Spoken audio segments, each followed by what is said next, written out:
Core i7 untuk komputer kasir. Lebay nggak sih? Ngopi-ngopi. Ngobrolin program iPos.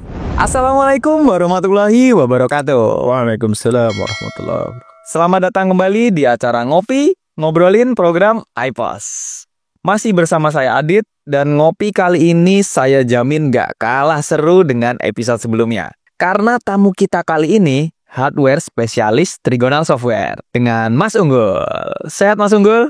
Alhamdulillah sehat. Alhamdulillah. Nih tema ngopi kali ini menggelitik nih Mas Unggul nih. Core i7 buat komputer kasir. Lebay nggak? Tapi sebelum kita sampai ke sana, saya mulai dengan pertanyaan yang cemen nih buat Mas Unggul. Saya sering dengar Intel Core i3, Core i5, Core i7. Itu apa sih sebenarnya maksudnya Mas Unggul? Oke, jadi Intel Core Series itu salah satu produk dari Intel ya. Oke. Jadi untuk brand prosesor itu kan yang kita kenal itu ada Intel, ada AMD. Tapi yang lebih familiar tuh Intel ya, karena emang prosesor sejuta umat lah bisa dibilang. Ya. Tuh. Nah, bedanya tiap seri itu apa sih Mas? Oke, untuk tiap seri itu ini kan berarti ada tiga kategori lah bisa dibilang. Ada Core i3, Ya. i5 dan i7. Nah, dari tiga seri ini perbedaannya yang paling mendasar itu jelas ada di spesifikasinya. Oke. Biasanya kalau Core i3 itu dia untuk jumlah core-nya 2 core dan 4 thread. Ya. Sedangkan untuk Core i5 biasanya di 4 core dan 4 thread. Sedangkan untuk Core i7 dia 4 core tapi 8 thread gitu. Jadi jumlah inti prosesornya yang berbeda. Semakin tinggi angkanya berarti semakin tinggi juga spesifikasi dari prosesor tersebut gitu. Oke. Nah, saya juga pernah dengar nih Mas Unggul. Ya. Seperti Core i3 2100, Core i5 2400, lalu Core i7 2600. Itu tuh maksudnya seperti apa sih? Oke, kalau untuk angka di belakangnya itu untuk mengkategorikan tipe produknya. Oke. Misalnya Core i3 2100. Nah, berarti ini artinya Core i3 untuk generasi kedua, karena angka 2 di depan itu menandakan generasi berapanya. Oke. Kalau di Intel, kalau misalnya angka depannya 3 berarti generasi 3. Kalau angka depannya 5 berarti generasi 5 kayak gitu. Jadi itu perbedaan untuk generasinya. Ada 2100, kemudian mungkin 4100 dan lain seterusnya gitu. Oke, berarti semisal kayak Core i3 gitu tuh ada generasi 2, generasi 3 seperti itu ya. Ya, sampai yang terbaru sekarang sih udah sampai generasi 13 yang terbarunya. Oke. Nah, bedanya sih apa sih tiap generasi itu, Mas? Kalau untuk perbedaannya sebenarnya ya balik lagi ya di spesifikasinya. Oke. Dan menyesuaikan juga dengan kebutuhan dan juga performa di setiap generasinya. Kalau misalnya generasi 2 itu kan muncul di tahun 2012 ya kalau nggak salah. Berarti di tahun 2012 itu ya kebutuhannya misalnya buat OS-nya dulu Windows 7 ya, Windows 7, terus program ataupun aplikasi juga belum ada yang berat-berat, masih yang ringan-ringan. Jadi ya menyesuaikanlah sama kondisi di masa itu gitu. Oke. Kalau yang sekarang kan generasi terbaru 13 ya. Generasi 13 berarti ya untuk kebutuhan yang emang zaman sekarang banget, kayak misalnya entah itu buat game, entah itu buat editing dan lain sebagainya gitu. Tapi ya tidak bisa dibilang juga generasi lama ini nggak layak pakai, nggak juga. Pada faktanya yang generasi lama ini justru masih banyak dipakai, terutama buat komputer-komputer kantor, komputer-komputer kasir, sekolahan dan lain sebagainya, karena emang dari segi budgetnya lebih murah, terus juga lebih low maintenance, performanya juga nggak terlalu lemot-lemot amat gitu. Jadi masih bisa diandelin lah walaupun generasi lama gitu. Oke. Nah, untuk komputer kasir nih Mas Unggul. Seperti yang Mas Unggul tadi sebutkan ya, berarti pakai Core i3 itu sebenarnya sudah cukup ya Mas Unggul ya? Ya, betul banget. Jadi untuk spesifikasi dari Intel Core i3 itu udah sangat mencukupi banget untuk hanya kebutuhan kasir ya. Tapi kalau misalnya kebutuhannya mungkin ada bisa buat edit video, render video, atau mungkin main game yang agak berat, otomatis butuh yang lebih tinggi lagi, bisa pakai Core i5, bisa pakai Core i7. Nah, kebetulan banget kemarin klien Trigonal juga ada tuh yang order pakai Core i7 gitu buat kasirnya. Tapi setelah kita telusuri ternyata dipakainya bukan hanya kasir.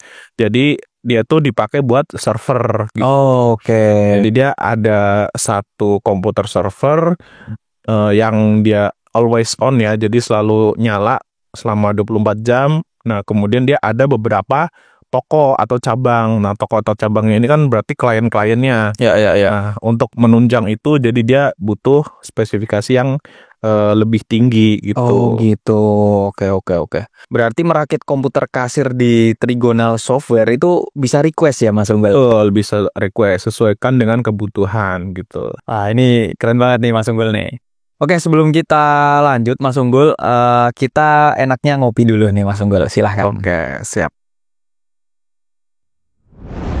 Tadi gimana Mas Unggul? Mungkin boleh diceritakan sedikit lagi nih yang soal request Core i7 tadi. Ya.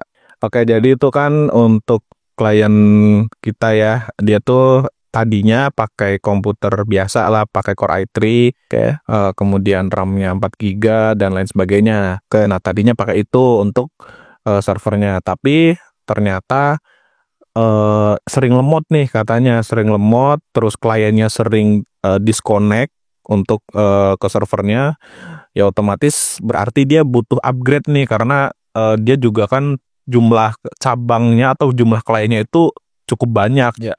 Berapa ya kalau nggak salah tuh sekitar 10 atau berapa gitu saya lupa. Pokoknya lebih dari 5 lah yang jelas. Nah, akhirnya dia konsultasi dengan tim CS, kemudian dia ceritakan seperti apanya, ya udah akhirnya kita putuskan untuk kita beri saran untuk pakai yang spek pakai Core i7. Karena kan secara core-nya lebih banyak, thread-nya lebih banyak, otomatis dia bisa menghandle dari beberapa klien yang bekerja secara bersamaan gitu. Oke, berarti kesimpulannya untuk Core i3 itu untuk komputer kasir nggak ada masalah ya Mas Unggul ya. Betul. Selama memang itu cukup untuk kebutuhan. Kecuali memang ternyata kebutuhannya butuh yang lebih, kayak misalnya tadi sebagai server, atau memang bisa mau untuk edit video, betul kan? Atau untuk mau main game yang agak berat-berat gitu kayak Red Dead Redemption, GTA 5, oke mungkin itu silahkan ya. Kalau itu kebutuhannya udah beda lagi ya, fungsinya lebih dari komputer kasir gitu.